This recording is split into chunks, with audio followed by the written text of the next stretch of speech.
जब हम बोली लेते हैं तब कोई और भी बोली ले रहा होता है और हम उनसे ज़्यादा की बोली ले लेते हैं। क्या इससे हमारे कोई अंतराय कर्म या कोई और कर्म का कर्म लगता है? देखो, बोली जो लग रही है वह किसी एक पुण्य अवसर का लाभ उठाने के लिए लग रही है या दो व्यक्तियों के मध्य होड़ मचाने के लिए लग रही है? सब चीज़ें ये। आवाज़ तो आप लोगों तक पहुंच रही है ना? आ रही? यहाँ से थोड़ा ऊपर कर दो, ये नीचे है। आप नहीं आके ओम ओम थोड़ा सा नीचे आ रहा आप छोड़ो ना, लोग करें। ओम। सबसे पहली बात ये है कि यदि कोई बोली लगाई जा रही है तो उसका उद्देश्य क्या है? एक बड़ा अनुष्ठान है, अवसर किसी एक व्यक्ति को मिलना है, अनेक लोग उसका लाभ लेना चाहते हैं, उसमें से किसी एक व्यक्ति के चुनाव के लिए यदि उसको लिया जाए तो ये तो एक अच्छी भावना है। पर एक दूसरे के प्रति होड़ मचाने के लिए बोली लिया जाए तो बात अलग है। ये तो भावना है, अंतराय का कारण नहीं है। जिसका अंतराय का क्षोभशम होता है वो बोली लेता है, और जिसके अंतराय का उदय होता है वो बोली लेने से वंचित रह जाता है। मेरी बात को अच्छे से समझना। बोली केवल चाहने से नहीं मिलती। जब तक तुम्हारा तीव्र पुण्य का उदय नहीं होगा बोली नहीं मिलेगी। मन में कोई ना कोई फितूर आएगा और अच्छी अच्छी बोली भी चली जाएगी। एक बार एक व्यक्ति ने कहा, सौदारी में बनने की उसकी प्रबल भावना थी, घर से सोच के गया कि इतने रुपये तक की बोली होगी तो आज मुझे लेना और सौदारी में ही लेना। दूसरी तरफ से बोली ली जा रही थी, दूसरा आदमी बुलवा रहा था किसी से, बोलने वाला और कोई था, बोली किसी और की थी। म्यूचुअली अपनी बात थी, वो अपना चेहरा सामने नहीं लाया। अब उसको देखकर उसके मन में क्या आ गया, ये आदमी की तो औकात ही नहीं है बोली लेने की, ये मेरी बोली बढ़वाने के लिए बोली ले रहा है, छोड़ दो इस पर बोली, मैं नहीं लूँगा। और जितना सोच के गया था उससे आधे में बोली टूट गई और दूसरे को मिल गई। अब सिर पकड़ के मेरे पास आया महाराज, उसकी पत्नी बिल्कुल रोना शुरू कर दी। हमको तो बनना ही था। बोला अब क्या करेंगे? अब महाराज क्या हो गया? महाराज हम तो सोच के गए थे इससे डबल आधे में बोली आई, लेकिन मेरी बुद्धि पलट गई। हम सोचे इस आदमी की औकात कहाँ जो बोली लेगा, तो हमने सोचा चले जान दो, मेरी बोली बढ़ाने के लिए बोल रहा है। हम बोले भले आदमी, तुमने बोली को सौदा बना दिया, इसलिए तुम्हारे हाथ से चीज़ें निकल गई, उसके अंतराय का क्षोभशम हो गया और तुम्हारे अंतराय कर्म का उदय आ गया, भाव बदल गए। जब तुम ऑलरेडी सोच के गए थे कि मुझे इतनी बोली लेनी है, सीधे ही बोल देते, खेल ही खत्म हो जाता। तो ऐसा बोली का भाव होना चाहिए।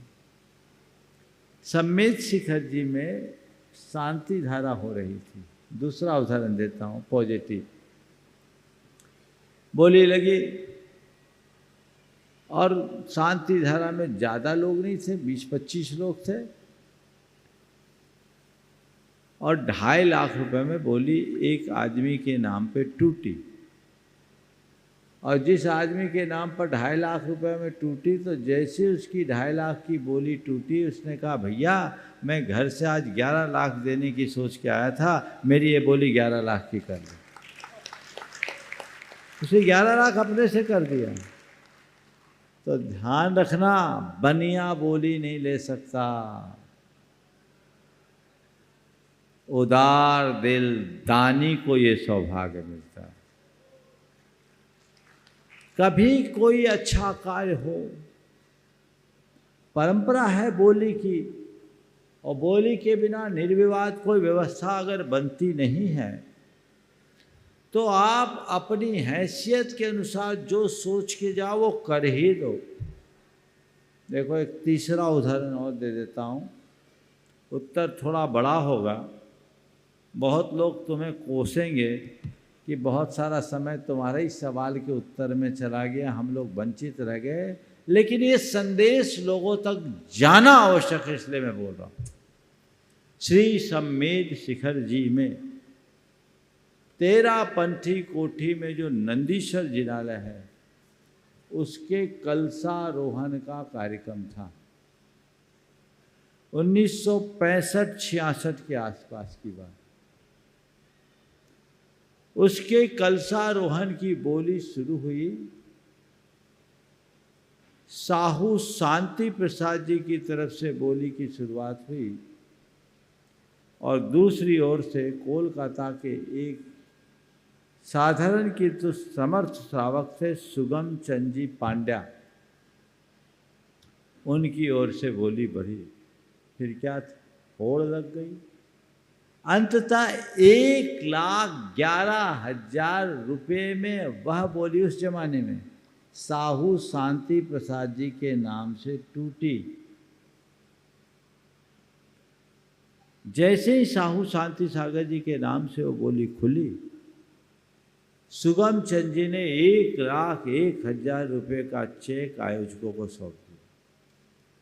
ध्यान से सुनना, 1,01,000 रुपये का चेक सामने लाकर रख दिया और कहा कि मैं आज घर से सोच के निकला था कि लाख रुपए तक में ये अवसर मुझे मिलेगा तो मैं ये सौभाग्य प्राप्त करूंगा, पर ये पुण्य साहू जी का अधिक था, इसलिए कलश साहू जी ही चढ़ाएं। मैं बोली बढ़ाने के लिए नहीं बोली बोल रहा था, मुझे लाख रुपए देने थे, लाख रुपए मेरे मुख से निकल गए, अब वो मेरे लिए निर्माल्य हो गया। ये 1,00,000 रुपया मेरी ओर से स्वीकार करे।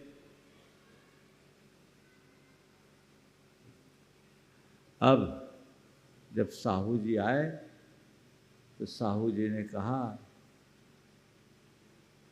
कि पांड्या जी, आपने तो उत्कृष्ट उदाहरण प्रस्तुत किया है, आप ही कलश चढ़ा दो। बोले नहीं, समाज की मान्य परंपरा के अनुसार बोली द्वारा कलश चढ़ाने के पात्र आप हो, इसलिए आप ही कलश चढ़ाएंगे, मैं नहीं चढ़ाऊंगा। लोगों ने उनका सम्मान करना चाहा, उन्होंने कहा नहीं, मैं अपना सम्मान नहीं कराऊंगा, मैंने कोई सौदा नहीं किया, दान दिया है। कोई नमोकार जपता है तो क्या सम्मान होता है? आखिरकार साहू जी भी नहीं माने, कलश में उनका भी हाथ लगा और एक बहुत अच्छा इतिहास हम सबके बीच। नेमीचंद पटोरिया की एक कृति है, कृति का नाम मैं भूल रहा हूँ, महावीर जी से प्रकाशित है, उसमें एक छपी भी। नेमीचंद पटोरिया, छोटी सी किताब का नाम मैं भूल रहा हूँ, करीब 30 बरस पहले मैंने पढ़ा था, उसमें एक छपा। और जब मैं कोलकाता गया तो उनके परिवार के लोग मिले भी, महाराज जी जिस सुगम चंद जी पांड्या का नाम लेते, यही इनका मकान है कलाकार मंदिर, बड़े मंदिर के बाजू में, और ये कभी होते थे। तो ये आदर्श है, इसलिए कभी बोली लेना हो तो जो सोच के जाओ लगाओ। तो महाराज अगर बोली ले तो देना ही पड़ेगा, दे दो तो अच्छी बात है, न भी दो तो इसको अंतराय का उदय मानना कि मेरे अंतराय का उदय है, इसलिए मैं बोली से वंचित रह गया। सामने वाले के पुण्य का प्रबल योग था कि वो सौभाग्य पा गया।